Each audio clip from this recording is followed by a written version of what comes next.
Thank you for coming to the talk. My name is David Maynor. I am from a Cisco security group called Talos. It is the threat intelligence group within Cisco, and I'm going to go over a little bit about what we do. But as Vladimir so generously explained, I'm going to start by talking about the NETCHA attack. And pretty much everybody here knows about MeDoc and NETCHA. If you don't, please raise your hand. We would like to see one person that does not. You wouldn't believe earlier in the week somebody actually said they didn't know. So, just to recap, major malware or ransomware hit quickly. It self-propagated, lots of problems very quickly. And you may ask why I'm giving a speech on this, why Cisco was involved at all. And that's actually the goal of my presentation. I'm going to explain how Talos was able to respond so quickly, because it is one of the most common questions you get, and basically kind of detail this new type of, so it's not a new type of attack, but supply chains, they've been going on for quite some time. But they're starting to gain more popularity in cyberspace. All right, so like I said, I'm from a group called Talos. I'm specifically from the Talos Interdiction Group. We've had over a year of direct involvement with Ukrainian partners. At this point, it's a little over 18 months. We have intelligence partnerships with both government and private partners. And what we do is bidirectional information sharing. In exchange for that, we'll offer support in the form of threat intelligence we may have, assistance doing malware analysis. We've also provided strategic advisory, strategic advice for development and installation of new types of technology across partner networks. And we're really proud of the fact that we are also working to develop local resources or the talent in the Ukraine to basically be able to respond to these types of threats. We actually just hired our first Talos Ukraine employee, and more about that later, but we're all very excited to have somebody here local that can help out. Right, so this type of incident is a little different than most APT type research, because it was being done in real time versus a historical or a retrospective, right? So if you were a threat hunter, and they didn't call them threat hunters at the time, but if you did malware or security research maybe in the middle of the last decade, you were very used to having to analyze worms, self-propagating pieces of malware as they actually were infecting the internet. One of the first things I actually worked on a long time ago was Slammer. Slammer infected a large percentage of the internet vulnerable machines really relatively quickly, and we were tasked with having to reverse engineer, find samples first, reverse engineer it, and distribute useful information. It was really hard at the time. So as malware research progressed, a lot of the research started becoming based on retroactive hunting, meaning that you would go through large amounts of data storage to find new samples that you didn't know were there, and then you could reverse engineer them easily. People kind of lost the urgency of having to deal with real-time malware spreads. One of the things that we found out, and it was a painful lesson to keep relearning, is that the fog of war is very real. The fog of war being that type of shrouded mystery that covers the activity that you would normally find very easy, but because it's being done in a specific pace or cadence, it's very hard to do. So we had to do this basically while the world was watching. And it wasn't just us. It was basically every other security company in the world with the same problems. The biggest problem, actually, was not finding the samples and not reverse engineering or anything like that. The biggest problem was dealing with misinformation from other vendors or other data sources, places like Twitter and whatnot. Just having to acknowledge this misinformation and spend time disproving it. I figured at one point I spent 40% of my time on this investigation just dealing with incorrect information from other sources. So if you think about that, that is a lot of time just to disprove other things. So another I've wasted enough time talking about this. Let's get into the story, right? So I love to start with this. I got a phone call. I was asleep. I was asleep because that weekend I had spent most of the weekend supporting a partner here in the Ukraine. We thought that we were going to take a day off, and I got a call from Vladimir Lippin at 8:32 a.m. The day it happened. He simply called me and said, "David, we need help. The Ukraine is burning." I had planned on sleeping in that day, but obviously was not able to. He jumped out of bed like a superhero and ran to my computer to try to figure out what was going on, because at this point nobody else in Cisco had any idea that this was even a thing. Right, so one of the first things I did was check Twitter. I saw this. I thought that the APT attack was far more complex than originally let on, because somebody had obviously compromised the Ukraine's official Twitter account. I thought maybe Twitter had been compromised at this point. Being from the Ukraine, I'm sure you're all aware of your famous sense of humor. I couldn't actually believe that was real. I called Vladimir and told him. He's like, no, wait, that's legitimate. I was surprised. So, first casualty of my day at that point. So, here's what we had when we were starting, right? So this is the information we were given by Vladimir, and then we originally called other partners, and this is all the information we had at the time. There was ransomware. We're not quite sure what kind of ransomware. It appears to be targeting organizations in the Ukraine, although no one was quite sure, able to confirm that. The effectiveness, the only thing that people could tell is from victims or Cisco customers that were being affected by this, is it was very similar to a flash flood. It happened fast. Nobody knew what the infection or delivery vector was. There was all these theories, but there was no actual solid concrete evidence. So that's where we started, right? So Cisco has a lot of telemetry at our disposal to do these types of investigations, right? We custom develop our own sandboxes so we can run malware samples, basically low-hanging fruit and whatnot, at a high rate, so we don't have to spend precious reverse engineering time on things that could be automatically run in a sandbox. We have honeypots everywhere. We have more honeypots than I have pairs of shoes, but tons of honeypots. We also share intelligence data across not only the Cisco organization with local, state, law enforcement in a number of countries. So we have all that. And that is just the tools we use. We also have security telemetry coming from our products. The most important one in this investigation is something we call AMP, which is the Advanced Malware Product. AMP is basically our endpoint detection product. We also own a company called OpenDNS. OpenDNS has a lot of DNS information.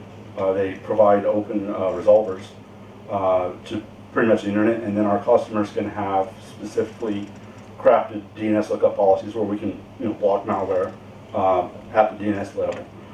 So we have access to all those resolver logs, and then if the customer opts in, we have access to the logs that they look up while doing a normal day of operation, right? We also make email web security appliances. Both of those will tag new unseen malware file hashes and send them to our sandbox for automated analysis. So we're able to grab a lot of information from around the internet, right? So the biggest thing that worked for us here, and there's actually people in this room that participated, we actually started a Spark channel. If you're not familiar with Spark, it's Cisco's collaboration tool, much like Slack.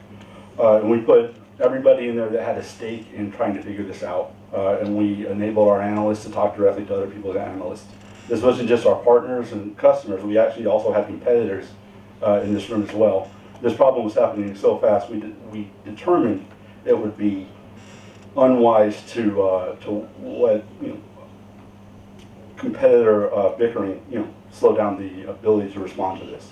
We even worked with our competitors, right? It worked pretty well. We were able to share a lot of information.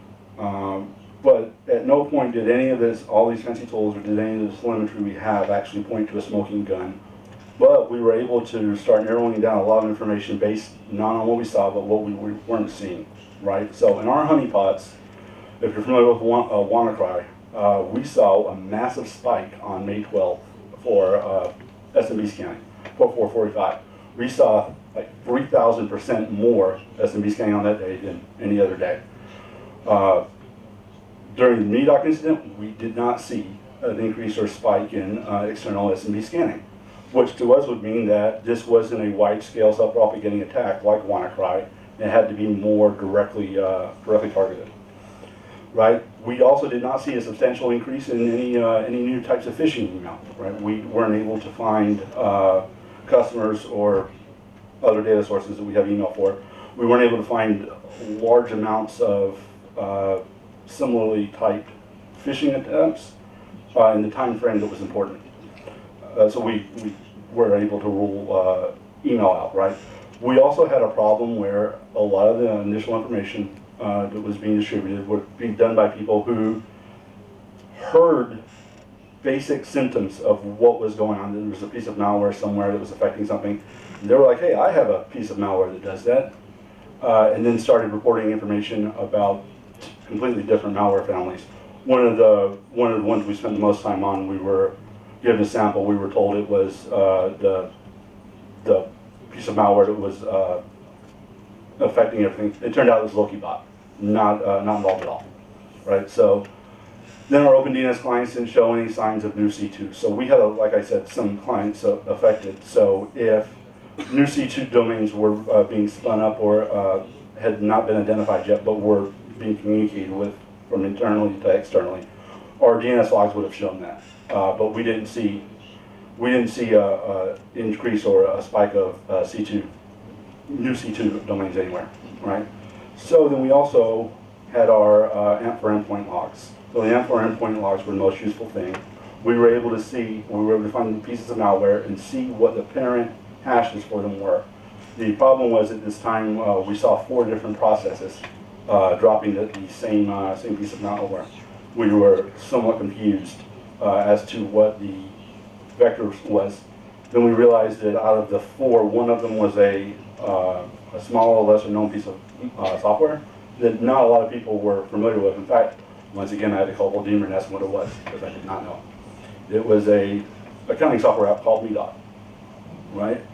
So now that we had a suspect and we had ruled a lot of information out, we had developed this list of questions, right? And the first question we had, still to this day we have, and we've never been able to answer this, is why would this piece of ransomware be so bad at being ransomware? If you set out to purposely design ransomware to be ineffective, you could not have done a better job than Fetcha. It was not very good at being ransomware. The first thing that all of our clients and everybody we talked to asked were, hey, can these files ever be decrypted? That took a lot more time to figure out, because it looked like at first they could, then not, then could, then some were, and some weren't. We finally came to the conclusion that no, these files could not be decrypted. What we were just seeing was variations in the operating systems and whatnot. It had nothing to do with the malware.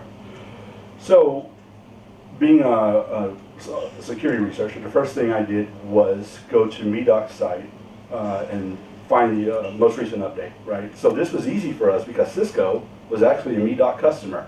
I was able to call somebody and get a copy of the software and start reverse engineering it.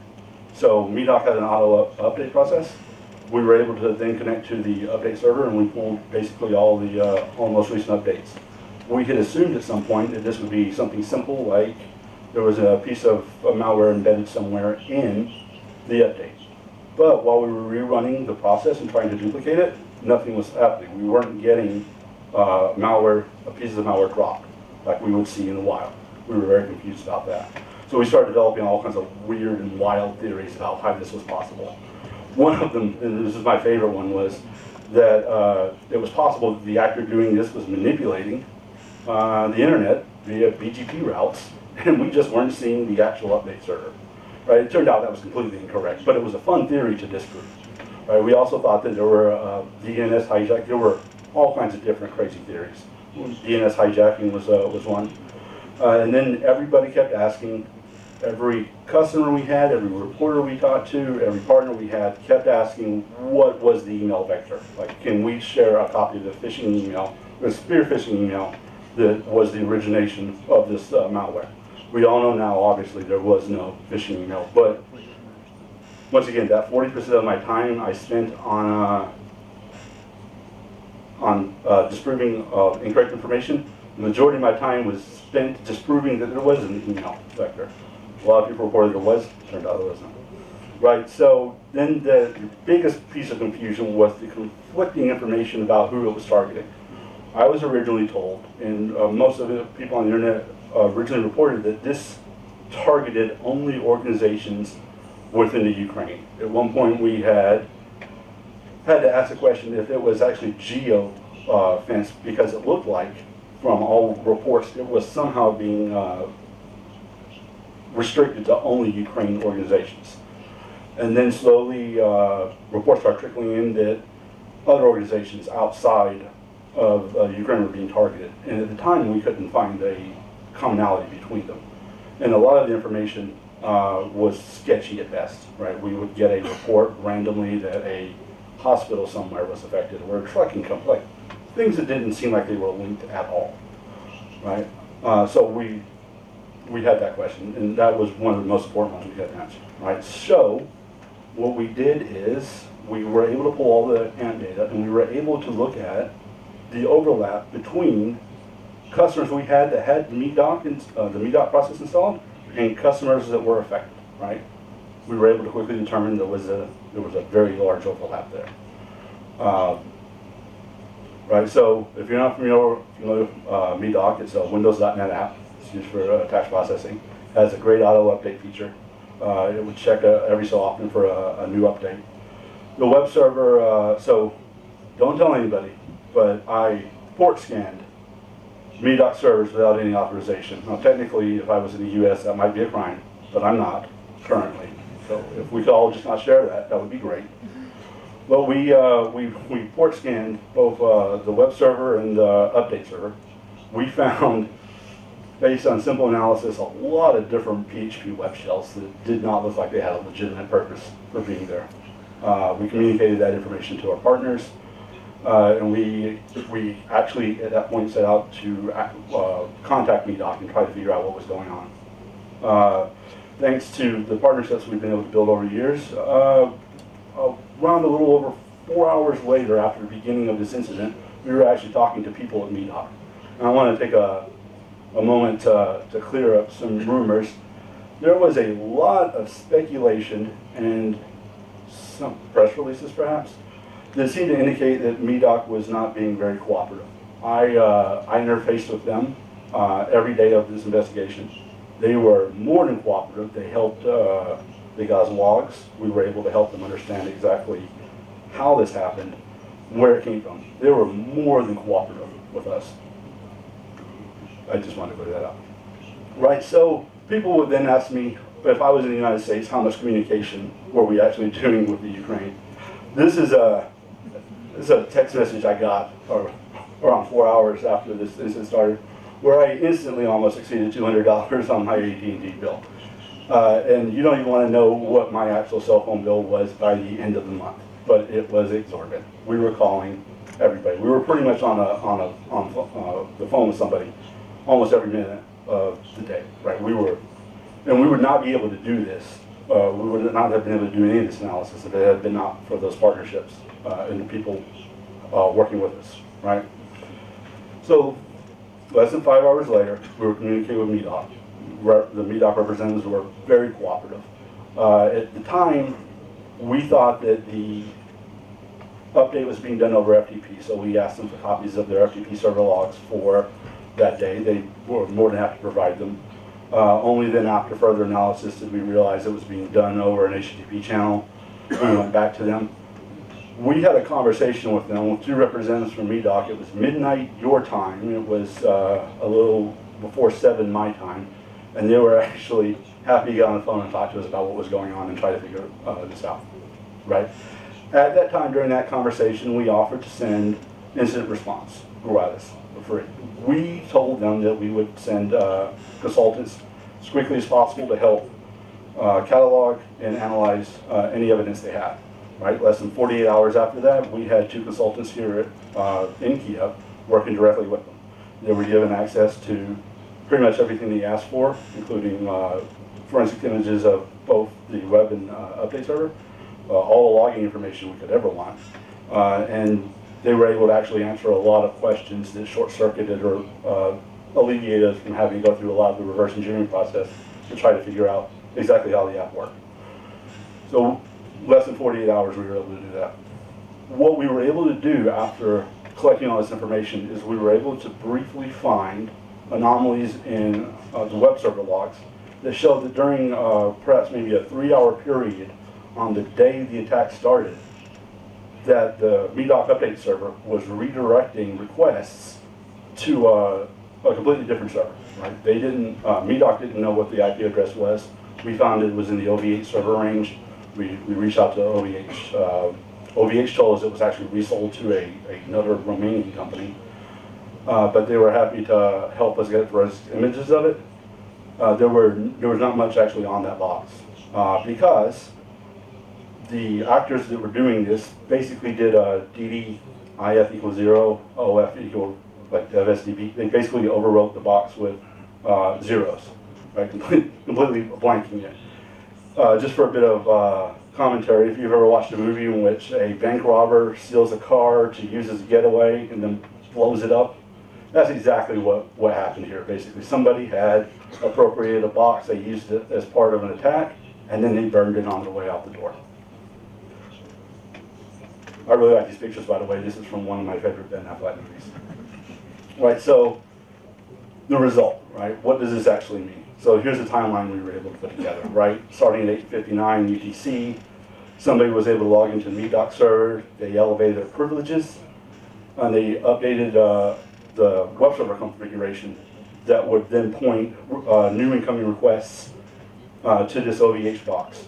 And this actually solved one of the big questions we had, which was why, when we were trying to reproduce this, why wasn't our copy of MeDoc dropping malware? Because we were doing it outside the 3-hour window that the update was, that the redirection was occurring during. So after that 3-hour window, when this attacker changed the configuration back and he stopped forwarding it, that means that the piece of malware that they were serving was no longer available. Anything that would reach out for the update after that would just get a normal update response. It would not get the malware that was getting during the window, right? So we were able to confirm at that point around 9:14 that the traffic started getting proxied to OVH. Last confirmed proxy was around 12:31 UTC, right? They then put the original server configuration back. It took us so long to find this because everything looked normal, and it was only by accident, and apparently they didn't realize there was an error log that was enabled that was logging proxy timeout errors. And that's what actually enabled us to see this, because the original server configuration file that did this was gone, right? So it only existed for the 3-hour period in which it was being redirected. After so, it was restored to the original. There was no trace of it. We weren't even able to recover forensically. So we're not quite sure if this actually has anything to do with it, but strangely, around 2:11, a Latvian IP address disconnected from SSH, right? Then at around 7 o'clock that night, whoever was using the OVH server, like I said, blew it up. They destroyed it. And that's actually where our investigation ends. But we were able to build this timeline, mostly because, like I said, of the partnerships that we have been able to establish. There were a couple of things that really worked against security researchers here.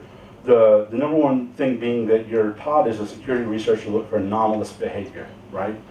In this type of supply chain attack, the malware was delivered during an update request. An update request that if you looked at your IPS logs or your NetFlow data, you'd see constantly from your OVH machine. You'd see it so much that you would start ignoring it and you would think it was normal. And it is normal, with the exception of that 3-hour period. right? And if it hadn't been for if the update process had been over an SSL process, a lot of this had been over an SSL encrypted tunnel. A lot of this information we were able to glean would not have been able to be analyzed. We would have just seen normal SSL, well, encrypted SSL traffic, right? So the short duration, the only 3 hours, the fact that the activity looked normal to everybody who was an administrator and any of these victims, these all slowed down the process of actually finding out what was going on. But like I said, eventually we did, and we were able to trace it to that box, and we are still working on with that box, or who came with that box. But it was done over Tor, and you all know how notoriously hard it is to track attackers through Tor. Right, so it was done, right? Isolated incident, we probably wouldn't see anything quite like this anytime soon. It was devastating, right? Less than 2 months later, we were adding new features to that nifty tool I told you about, AMP, and we got a false positive. We got what was known to us to be a good file being flagged by this new engine we're adding to it as being malicious. This was a big problem. We were about to ship this update, and we had to figure out why this false positive was happening. It was an all-hands-on-deck type scenario. Everybody started looking at the code, how it was integrated, to try to figure out what the false positive was. One of our malware researchers got the bright idea to actually look at the known, the absolutely confirmed clean binary that it was false positive on, and it turned out it was not a clean binary. It turned out that it was, even though it was signed and distributed by an AV company, there was malware embedded in it. So this began what we've all now referred to as the CC Cleaner incident, right? And this, much like the MeDoc, but even more insidious, because while MeDoc was very low prevalent and they didn't do things like sign their binaries and they had the unencrypted update channel, Avast, who was distributing this, had done all these things. They had co-signing that a lot of endpoint security companies would check, and if your code signature was good, obviously you let it through, right? We couldn't analyze any of the network traffic because it was encrypted. And we couldn't quite even tell what was going on, and we had missed it right up until this reported false positive, right? So this piece of malware was, and at first we weren't even sure it was malware. We kind of thought it may have just been testing code that somebody forgot to remove during a build or whatnot. But eventually we were able to determine that this malware actually included anti-detection capabilities. So for a lot of the stuff I mentioned earlier, like the sandboxes, the stuff that we would use to analyze like low-hanging fruit, you generally have a finite amount of time to do that, right? So most sandboxes run for 5 minutes or so, right? 300 seconds. And if they haven't observed any suspicious or malicious activity in that amount of time, they kill the process and go to the next file to analyze. This piece of malware would specifically wait longer than those periods of time to do anything malicious. And at first that seems counterintuitive to the software developer in me. I couldn't stand thinking that I would write a piece of code that would, every time it would run, would wait 8 minutes or so before it did anything useful. Then the cleverness of it really started hitting people that it was specifically designed to avoid the types of automated detection we had all been building. Right? And the thing that really stuck out to us was that it was reporting information about all the hosts it had compromised. And at first, once again, we still at this point were thinking it may have had to have been debugging code or something that was left in accidentally. At this point, when we started doing victim analysis, we found over 800,000 machines that looked infected to us. There's no way in the world something that big was happening for that long without anyone noticing it. And we only caught it by accident, right? And then the information that was being exfiltrated was pretty legendary. It was host name, running process lists, installed software packages, everything that you would kind of expect a company like Microsoft to collect to make the operating system better. So I'm guessing at some point other people had noticed this, but just assumed, much like we did, this was legitimate debugging software, right?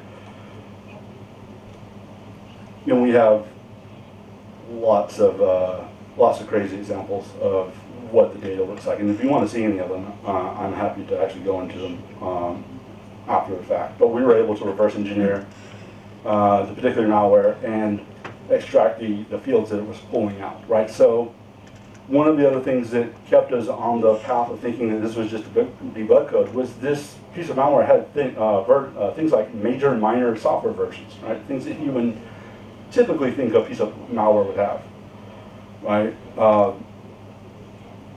And started, like I said, collecting data on all the infected systems, and we've got gobs and gobs of all the software packages that got sent out.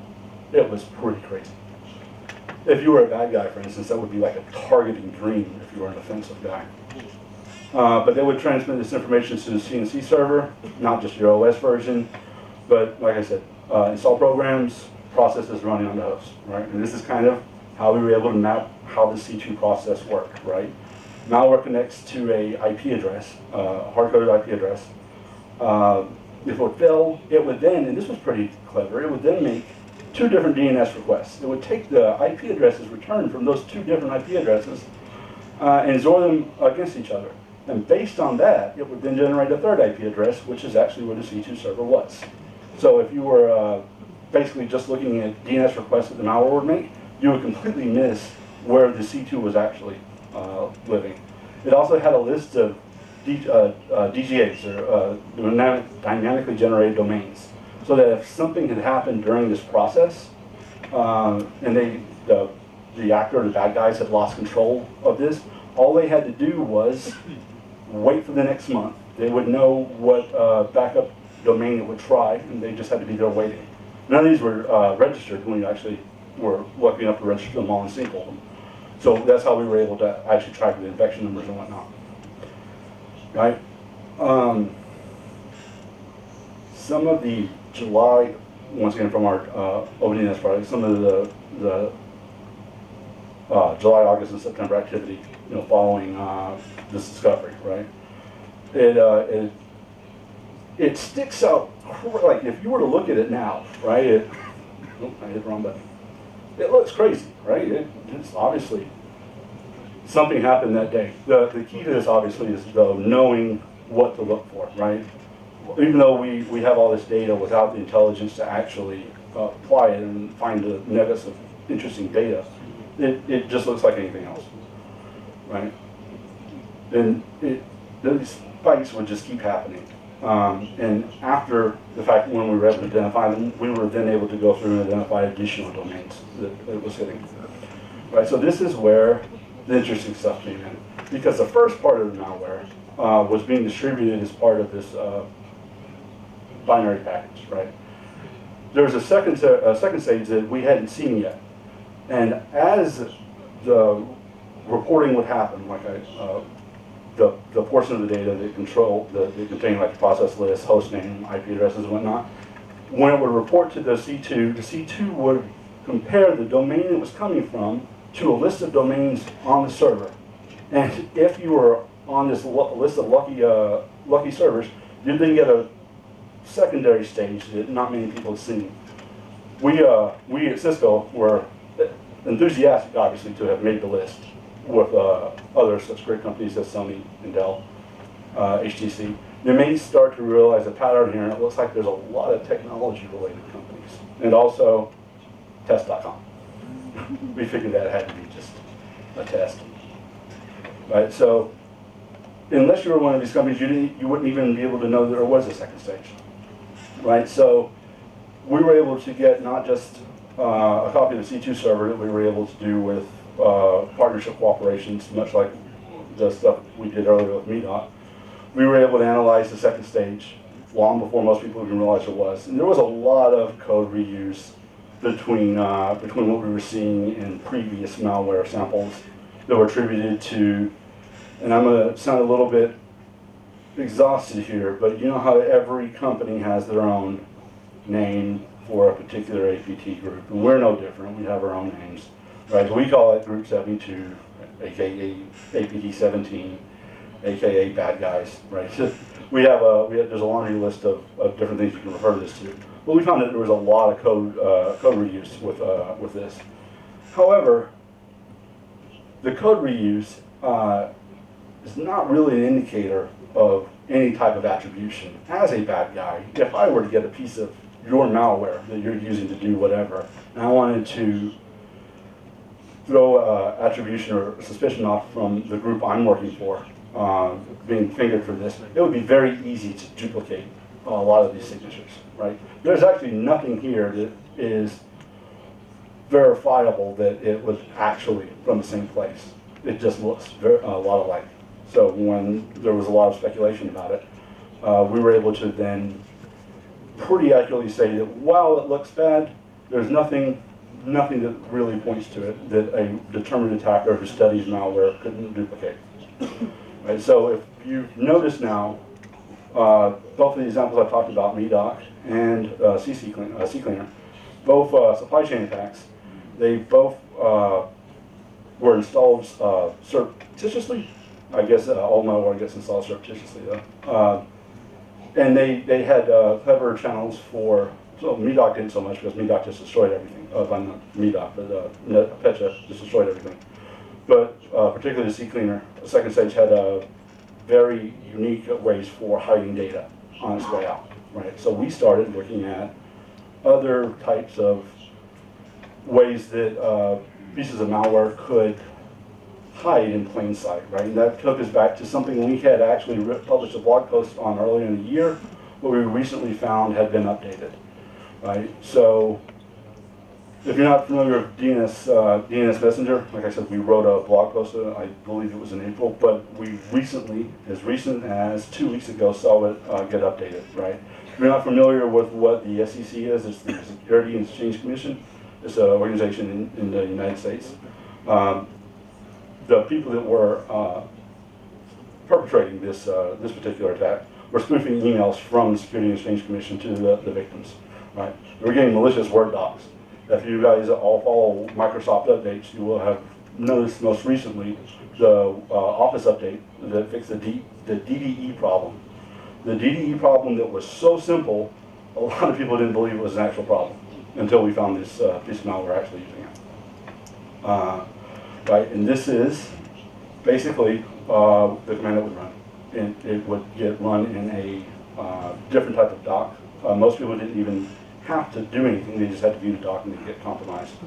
Right, and in this particular example, you would see that it was actually pulling a font file from the state of Louisiana's technology management group. And it was pulling fonts.txt. It turns out the fonts.txt actually PowerShell did very bad things.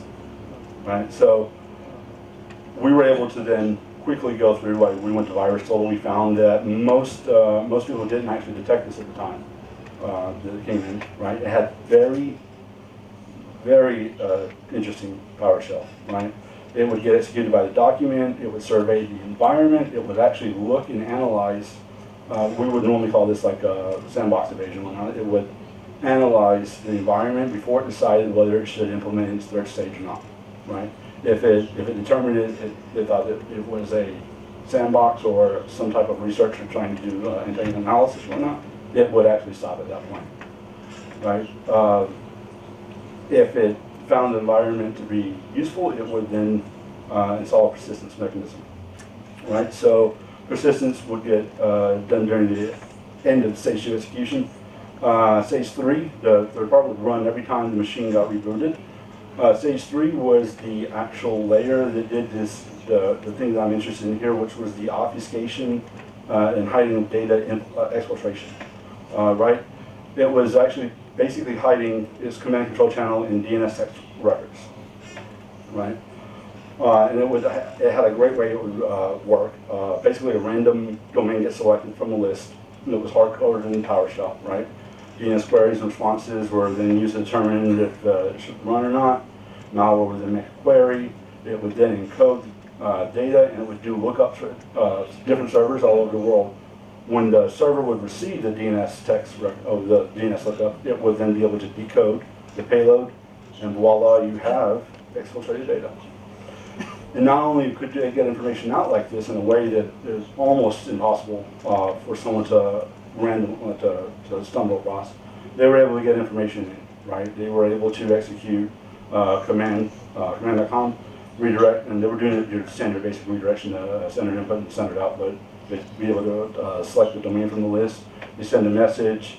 When the response came back, they would be able to interpret it and execute it as a command. So these guys were now able to exfiltrate, get data out of, and commands into any organization that allowed DNS outgoing. And most organizations in the world do that. So it was pretty effective. And unless you specifically were analyzing all the text records, random domains across the internet, it would be very hard to find this. And this is actually an example of what the SYN message would look like when it was being used to communicate with the C2, right? The message queries and responses are then used to send commands, all kinds of badness. It was very hard to find, right? This is what the command output would look like. You can see here that the domain being queried does not look like a standard domain subdomain. Because the query itself is not really that important. It's the text record, the secondary piece of the DNS lookup that would really be important. Right, so this is we were able to then quickly find execution commands that look like this, right? This is, if you're familiar with Windows at all, this is what it looks like when you run a copy of command.com. Right? This is the Windows banner that pops up. These guys could have made this so much harder for us to find by just suppressing that banner, but luckily they didn't. And if you know who did this, by the way, don't tell them that. We'd like to continue making mistakes like that. But you can clearly see, now that you know what you're looking for, evidence that these types of commands are being executed, right? So why is this example important? I'm coming up on the end, and I really, although this last one was not technically a supply chain attack, it is an example of how easy it is to hide bidirectional communications in trusted mediums, right? If you were able to combine this type of data command and exfiltration with something like the MeDoc attack or the CCleaner attack, it would have been nearly impossible for anyone to find. Right? So that brings us to my pontification about the future, right? What are we going to see with supply chains in the future? They're going to grow in sophistication. We've already seen from MeDoc to CCleaner, and now examples of DNS Messenger, we've already seen the sophistication grow greatly since June, right? And they're going to get better at obfuscation. Fileless malware is really driving a lot of this. It's stopping people from being able to get samples and analyze it. People are having to get much more intricate about how they do their analysis. But this really, the entire presentation comes down to this one statement, which is defenders really need to understand their networks. I started my career as a system administrator on a network working for a university called Georgia Tech. Right? At the time, I would spend a lot of time just looking at random network traffic. I felt like I knew what machines would do what, when, and how. Right? And if something was strange, I knew it pretty much right away. That doesn't happen anymore. No one spends that kind of time looking at network traffic anymore, which means that these protocols, like the MeDoc update, for instance, or the CCleaner update, or things like the DNS text exfiltration, there's a great chance that they'll completely go unnoticed because they're not that unusual from things that are already going on. Right? They are simply bastardization perversions of normal network traffic. And I have 1 minute left. So, with that being said, any questions? Any comments? Does anyone know who wrote any of these? I'll give you $1.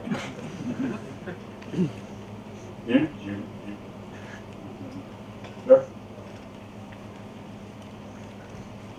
Are you coming to collect $1 or? Just for microphone. Hi, thanks for your presentation. You extended the content beyond the MeDoc. But the question regarding the MeDoc, as far as I'm concerned, the server at the OVH, very cooperative ISP, was functioning. Did you say very cooperative? Yeah, yes. Just not very cooperative actually. So it was. That was a joke. Yep. Okay. Yeah. It was used since April. you managed to get some insight into that part. So while analyzing anything, so the first part of the question, was it dedicated server or it was VPS? It was a VPS. VPS. Did they have the sort of backups?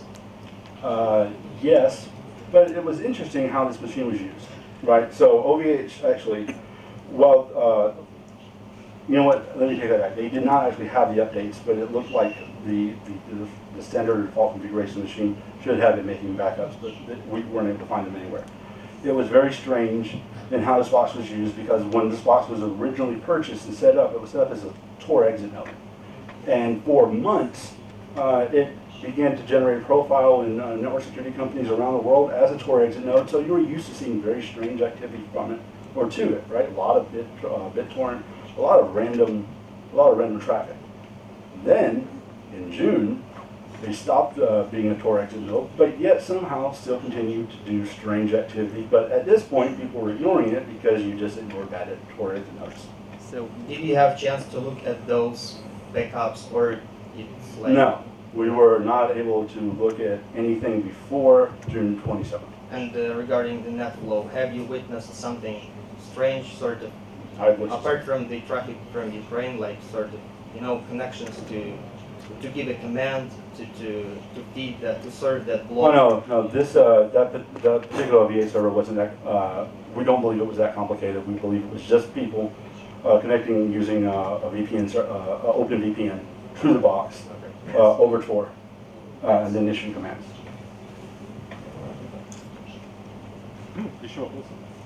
Tim Zetter, do you have a question? Nope. Okay. Yeah. Sir. Carlo Hobion, National Cybersecurity Center. One interesting point in your presentation is the DNS activity. Yes, sir. And I would really highlight that if you are a major ISP, or if you have in the corporation, if you are able to log all your DNS queries and the answers and store that information for as long as you can, it can turn to be very fruitful sometime in the future when you are investigating a case. So-called passive DNS, that means storing queries and logs, is very, very good and supported activity and helps a lot in these type of investigations. You don't have to tell me, I'm a big fan of it, although the woman sitting next to you would tell you, I'm sure, that logging everything all the time kind of looks like mass surveillance. So you kind of have to balance it out somehow. Yeah, but if you are logging only queries, DNS queries and answers, and maybe not logging where the query is coming from, it's... Oh, but it's so easy to unmask that. I mean, I agree with you completely.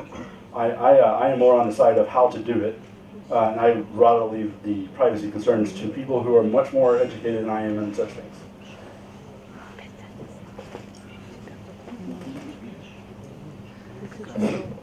Я прошу прощения, буду по-русски.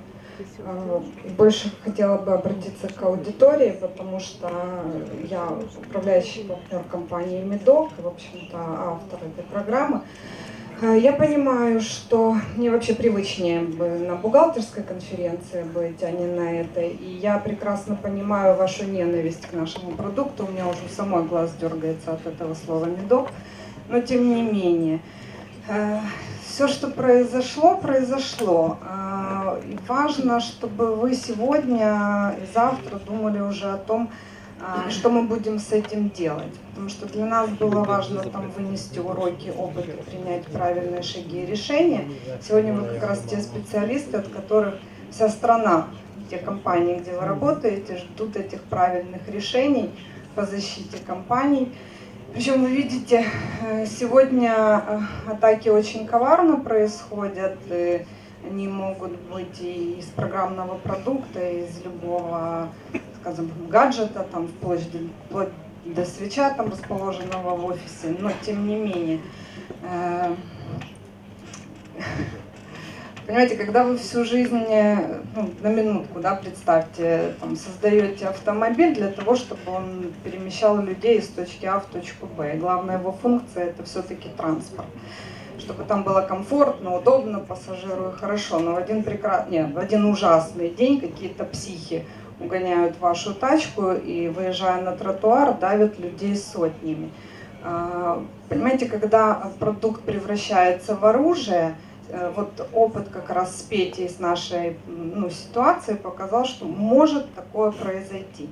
Поэтому мне бы очень хотелось обратиться к вам с просьбой, да, настройтесь, пожалуйста, на то, чтобы вы, принимая участие в этих конференциях, находили те решения, которые будут защищать компании от подобных вещей.